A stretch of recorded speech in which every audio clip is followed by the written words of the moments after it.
Hi, suppose you want to know more about gene expression in your samples. What you usually do, you get your sample right, you isolate RNA, then convert it to cDNA. cDNA is easier to analyze. And then in the past you did expression microarrays, which more or less give you the answer. But nowadays things change, and cDNA usually goes into a sequencing machine.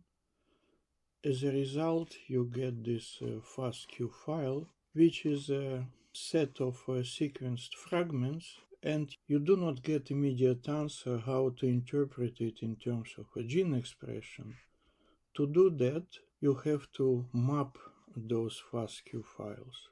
When you talk about map, you start thinking about those maps. No, you map it to the genome. You find the location where they belong, and usually you map it to the exons of the genes, and with this knowledge you can count which gene was expressed, which transcript isoform was expressed, and then you get a full picture more or less about gene expression in your sample. When we talk about mapping, the first option nowadays is very likely star mapping tool, which can be found on the GitHub. But the problem with this tool is that you need relatively powerful computer, preferably Linux 64 GB RAM.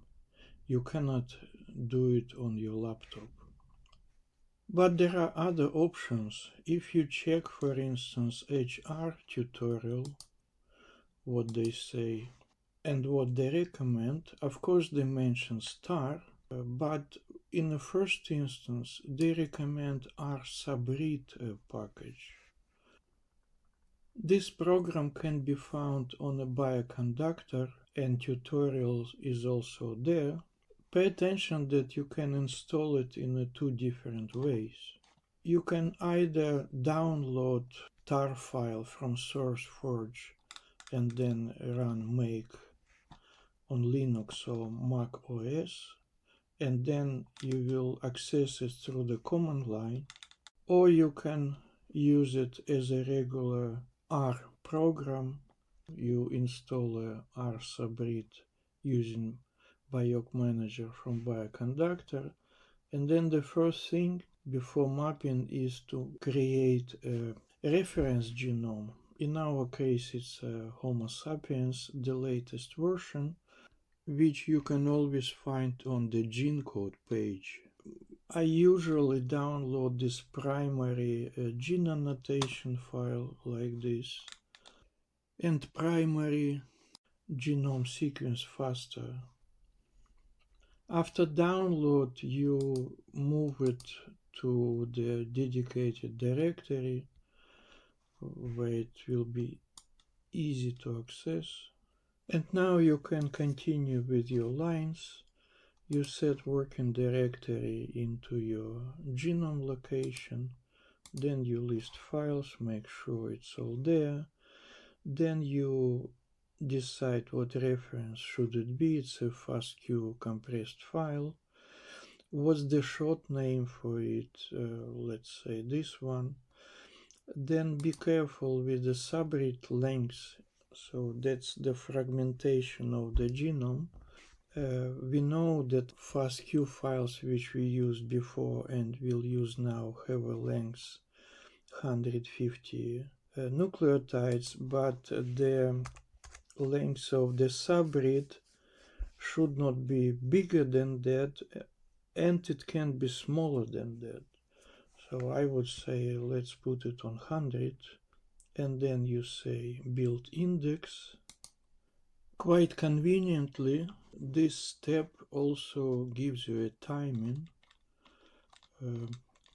all the progress, and etc. It took 56 minutes in total, maybe a little more. And you can visit the directory where you placed your genome files, and then you see that extra files appeared over here. to which you will refer next time. You don't have to build it every time. Now you are ready for a real business. You have to define what do you like to read. It's one of the 4 favorite files we used before, fastq.gz.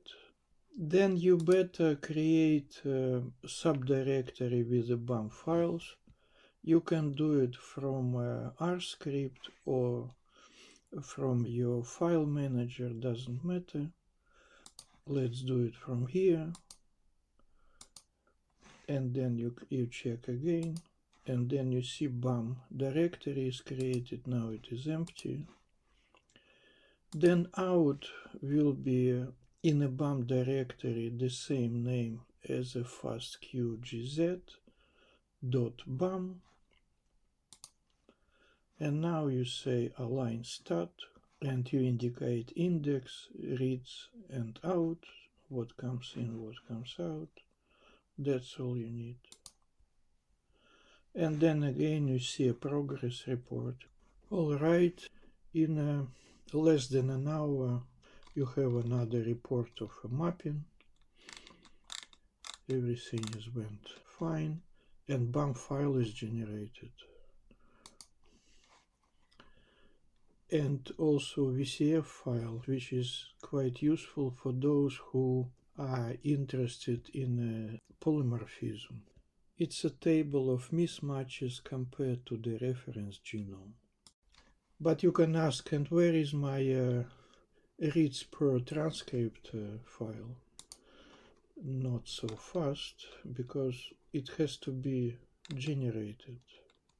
After align stat, you have to say counts, and then you either use inbuilt annotation or external annotation what we created. Doesn't matter much which one you use. Let's do this one. And then again it will start another report. And this step is much faster. It is done in less than a minute. And if you want to see what it is, you can say head counts. Then it's all counts. What can you ask here? Okay, I like to know whether I do unstranded mapping, stranded or reversed. In this case, you have to specify this line, strain specific, and then you have to say what do you want, unstranded, stranded or reversed. If we want all of them, star makes all of them in one go. In this particular case, you have to run it 3 times and then merge it into a single table, and then you write a table, which is pretty easy step. Okay, let's do it more explicitly and create counts null for unstranded, counts 1 for stranded, counts and 2 for reverse. So then we run it. It doesn't take much time.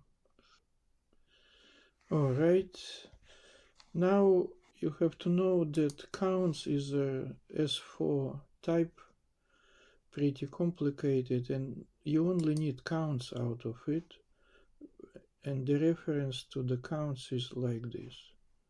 And therefore you define first data frame as a counts, then you add a stranded column and reverse column from counts 1 and counts 2, then you check what it is. It is a pretty nice table. Then you can run again system make directory tab to branch it from this source fastq files directory. I did it already, and then you say write table. You do it. And then you check what is in your tab file. You have a text file, which looks pretty much like what you have in a star. Again, 3 columns, unstranded, stranded, and reverse. This was an example how you do a mapping with a single fastq file. And if you have to map more, then you have to modify your script, introduce a loop, and probably make a mapping function. The things I will show you another time. What you have to know before you begin your own mapping business is that mapping is slow. It takes hours, maybe days if you have a long series. You have to be patient. More importantly, you need a dedicated computer because you don't want to interrupt it, shut down, or watch TV in parallel. It will only cause problems.